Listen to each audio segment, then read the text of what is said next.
مفتی طارق مسعود کے بیانات کے لیے طارق مسعود آفیشیل کو سبسکرائب کریں۔ طارق مسعود آفیشیل۔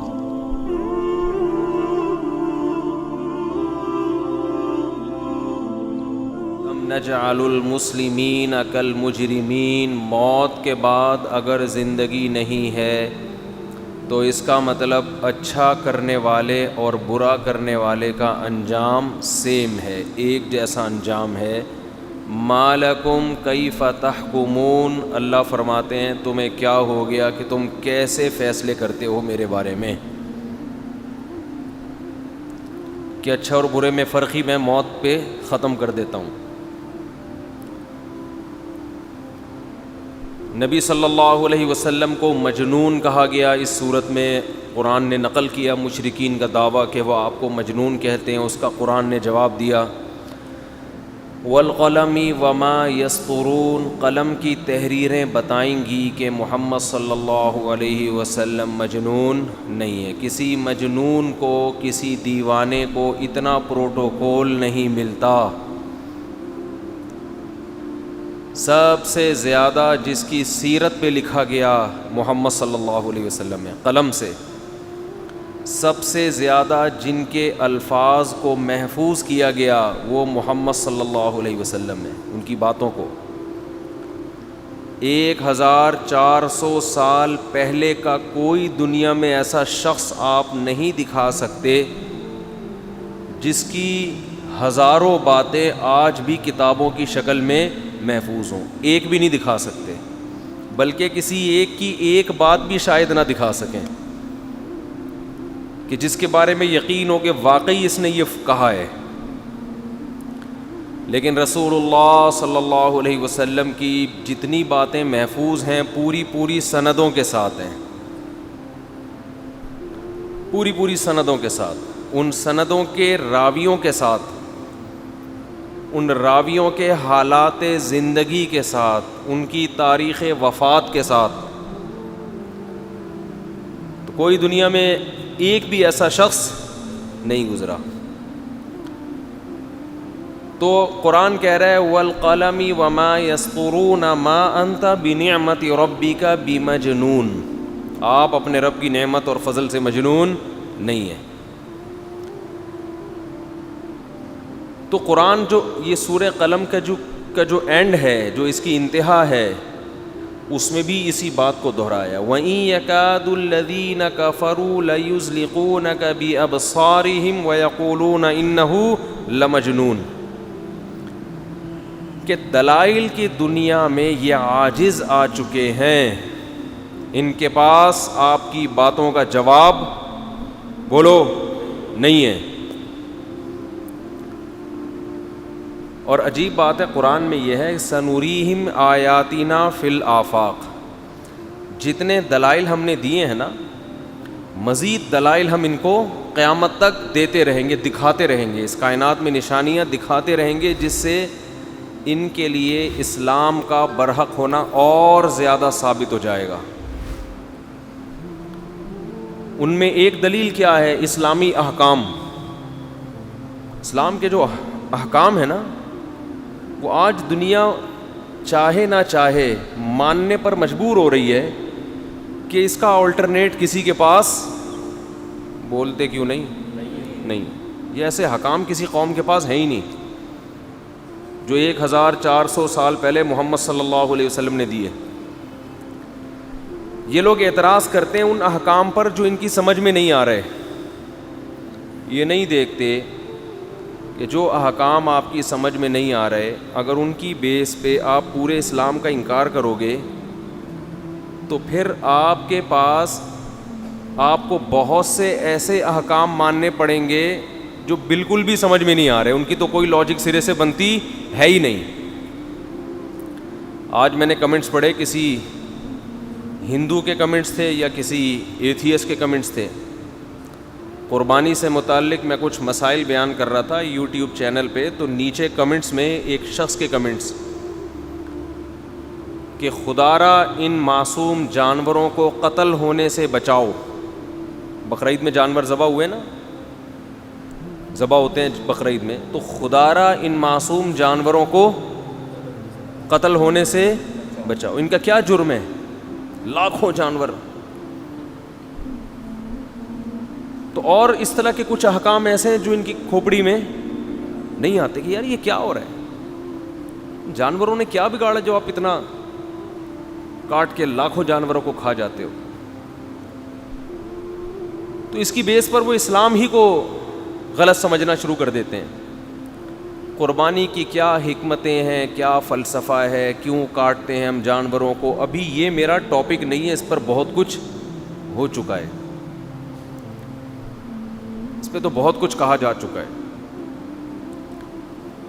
لیکن سوال یہ پیدا ہوتا ہے کہ ایک حکم جو آپ کی سمجھ میں نہیں آ رہا, فرض کر لو, حالانکہ 2 منٹ میں سمجھ آ سکتا ہے اگر کوئی سمجھنا چاہے, فرض کرو نہیں آ رہا, تو آپ اسلام کا انکار کرو, تو پھر آپ کے پاس تہذیب یافتہ زندگی گزارنے کے لیے کوئی قانون موجود ہے ہی نہیں سرے سے. پرسوں ایک صاحب آئے امریکہ سے ملنے کے لیے, انہوں نے کسی انگریز لڑکی سے شادی کی مسلمان کر کے, وہ خود ہی مسلمان ہوئی. تو میں نے ان سے پوچھا وہ کیوں مسلمان ہوئی, تو اس نے بتایا کہ ہمارا معاشرہ جس تباہی کی طرف جا رہا ہے, جس تباہی کی طرف, اس تباہی, اس کا مفہوم میں اپنے الفاظ میں بیان کر رہا ہوں, اس کی ورڈنگ یہ نہیں ہے کہ اس سے بچنے کا راستہ صرف کس کے پاس ہے, بولو نا کیا ہو گیا, اسلام کے علاوہ ہے نہیں. اور آج جو یورپ میں اور مغرب میں تباہی ہے اس کی بنیاد پادری ہیں, جنہوں نے عیسائی مذہب میں چینجنگ کرنا شروع کر دی تھی اور اپنے یہاں تک لا کے کیا کیا, معاشرے کو تباہ کیا ہے. جس میں ایک چینجنگ سب سے پہلے عیسائیوں نے یہ کی کہ کزن سے شادی کو ناجائز قرار دے دیا, کزن میرج. آپ کو پتہ ہے عیسائیوں میں کزن میرج نہیں ہے,